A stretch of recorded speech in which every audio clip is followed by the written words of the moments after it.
O, ito na po yung ibubulgar sa atin ni Miss Marian Rivera. Kanina daw, habang naghihintay siya, meron na siyang nakahuntahan na isang ginang dito. At ipinagkatiwala nitong Aling Rosita yung kwentong buhay niya kay Miss Marian. Akalain nyo, ito si Aling Rosita, isang buwan na silang hindi magkausap nung mister niya dahil lamang sa selos. Aling Rosita. Sige nga ate, kwento mo. Yung asawa ko po babaero siya. Paano mo ba nahuli? Kasi ma'am, sa cellphone po umpisa, yung babae niya po nanghihingi po lagi ng loan. Totoo po yan. Nabasa ko sa... Nanghihingi ng load yung lalaki? Yung babae. Baka naman nag-i-load kayo. Hindi hindi Hindi sir. naman. Nanghihingi po talaga Ano yung mga nabasa mo? Example. Ang tawag po sa kanya ay pa. Pa pa rin. Papapatayin kita pa. Ano yung reply ng asawa mo sa kanya? Nag-reply po sa akin, sabi niya, kaibigan lang daw po. Kaibigan lang? Nung tinanong mo, kaibigan lang daw. Maliban doon, meron ka ba nabasang mga mas sweet pa doon? Meron pa po. Ano yun? Sabi niya, mahal daw niya po yung babae. Mahal niya yung babae. Po, mas mahal daw niya po sa akin. Kaysa sa'yo. Opo, sir. Ano, Bilang Marian? nabasa mo yan na nag-text yung asawa mo dun sa tinext niya na mahal, anong naramdaman mo nun? Kinabahan ka ba o feeling mo, fling lang naman yun dahil ikaw talagang inuuwian, ikaw yung mahal. So ano po sa palagay nyo? Siyempre ma'am, nasaktan po ako. Nasaktan. Ano sa tingin mo yung gusto mong ipaalam sa kanya, yung nararamdaman ng puso mo sa ngayong punto na to? Gusto ko po paalam sa kanya na sana po magbago na siya. Huwag na siya mambababae. Eh, paano kung nandito yung lalaki mismo? Oo nga, paano kung nandito si Kuya Benjamin? Halika nga, tawagin natin. Kuya Benjamin! Benjamin Mekeni Saguli. Ayan. Kuya Benjamin, halika dito. Huwag ka muna tumingin sa asawa mo. Totoo ba yung mga sinabi ka na kinuwento sa amin ni ate? Opo ma'am, totoo po yun. Totoo lahat yon na meron kang ka-text na mga sweet nothings. Totoo po yun. At totoong sinabi mo na mahal mo yung ka-text mo. O, ito ngayon si Kuya Benjamin, ate. Anong gusto mong sabihin sa kanya? Masasabi ko lang po sa kanya, sana magbago ka na. Alang-alang sa mga anak natin. Ilan po ba ang anak nyo, ate? Marami ma'am, 7. Hindi naman siguro kayo magkakapitong anak kung hindi kayo nagmamahalan, tama? Opo. So sa puntong ito, ano ba ang masasabi mo kay ate? Nandito ako para humingi ng sorry, pasensya sa mga ginawa kong kasalanan. Alang-alang lang sa mga bata. O ate, pagbibigyan mo ba? Palaging may pangalawang pagkakataon, hindi ba? Sa ngayon ma'am, hindi ko siya mapagbibigyan kasi po, nasaktan po ako lang sobra ma'am. Sobra pag sa Ano ang kailangan gawin ni Benjamin para mapatawad mo siya? Sa ngayon ako, yes! Tawad ma'am. Iiwanan ko lahat yung mga babae sa buhay ko. Gusto ko bumalik ang dati natin pinagsamahan. Saka gusto ko masaya ang pamilya natin. Kawawa yung mga bata. Hindi ba yun sapat na nangangako siya na iiwanan na niya lahat? Ang mga naging babae niya sa buhay niya, ikaw ang mahal niya at ang 7 ninyong, hindi ba pwedeng alang-alang sa mga bata, ate? Dahil kasi siya ma'am eh. Mahal mo siya. Oh, bakit ayaw mo papatawarin? Hindi ma'am, nasaktan ako ma'am eh. Nasaktan siya. Ano ang handa kang gawin, Benjamin? Nasaktan mo siya. Pasensya na kung nasaktan kita. Sana mapatawad mo ako. O sige na! Sa mga bata. Hug na! Walang mahal ko sa buhay ko.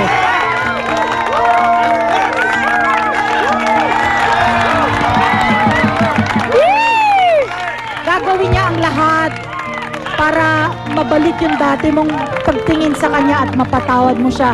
Bibigyan mo siya ng pagkakataon alang-alang sa mga bata. Malay mo manumbalik yung pag-ibig mo sa kanya. Sa ngayon ma'am, Oo? Oo na, ate! Oo na? Oo na! Oh, love na kayo! Nga. At yan po, no, ayun lang, para siguro sa atin lang, ang selos talaga, maaring, tandayan ng pagmamahal. Pero huwag naman sosobra, kasi para sa mga babae din naman, para sa akin to ang realidad ng panahon ngayon, marami talagang babae na wala talagang pakialam na yung mister mo may asawa. Tama! Sino bang manok? Sinong manok ayaw sa patuka. Kaya para sa akin, yung mga misis, wag yan parang saranggola na hahayaan mo umalagwa yung mister mo. Medyo babantay-bantayan mo yung asawa mo. Yeah! Selos na nasa lugar! Selos na nasa Yes! lugar!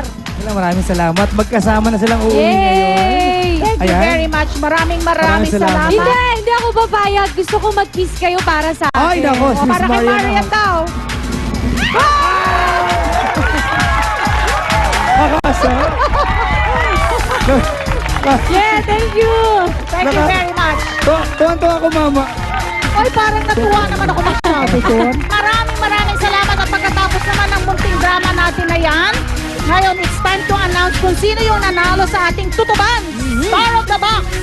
Yung Alright. pinaka-nagbigay ng pinakatapat, totoo, at Tumatatak. tumatak na opinion ngayong araw na to. Ikaw na bahala mag-announce. Kayo, Marian. Sige, ako dun sa babae, Ikaw. Papa Jack, ha? Siyempre, walang iba kundi si Ayen. At ang kanyang boyfriend na si Cyrene. Yay! Congratulations, Cyril and Congratulations. Ayan.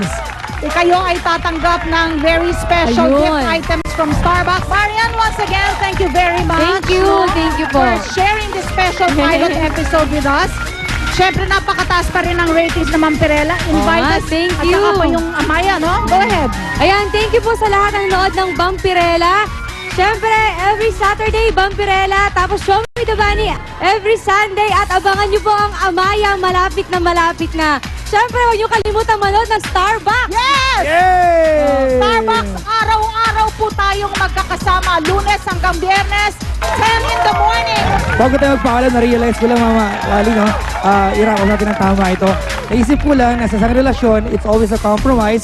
Hindi pwedeng wala o meron ng selos. Dapat laging present pero tama yung timpla. Right, very well Alright. said, Papa Jack. Anyway, for comments and suggestions, kung meron kayong gustong talakayin namin dito sa Starbucks, maaari po kayong mag-text sa amin.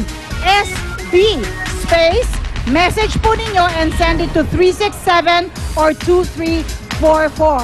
That's it for today's ating Starbucks. Bukas po, abangan nyo kami at magkakasama-sama tayo sa Commonwealth! Yay, mga kaibigan! Maraming salamat sa lahat ng kabakas namin sa tutubahan. Palakpakan niyo po mga sarili ninyo. Yay! Magkita-kita po ulit tayo dito sa Starbucks! Dito, kasali ka! Yay!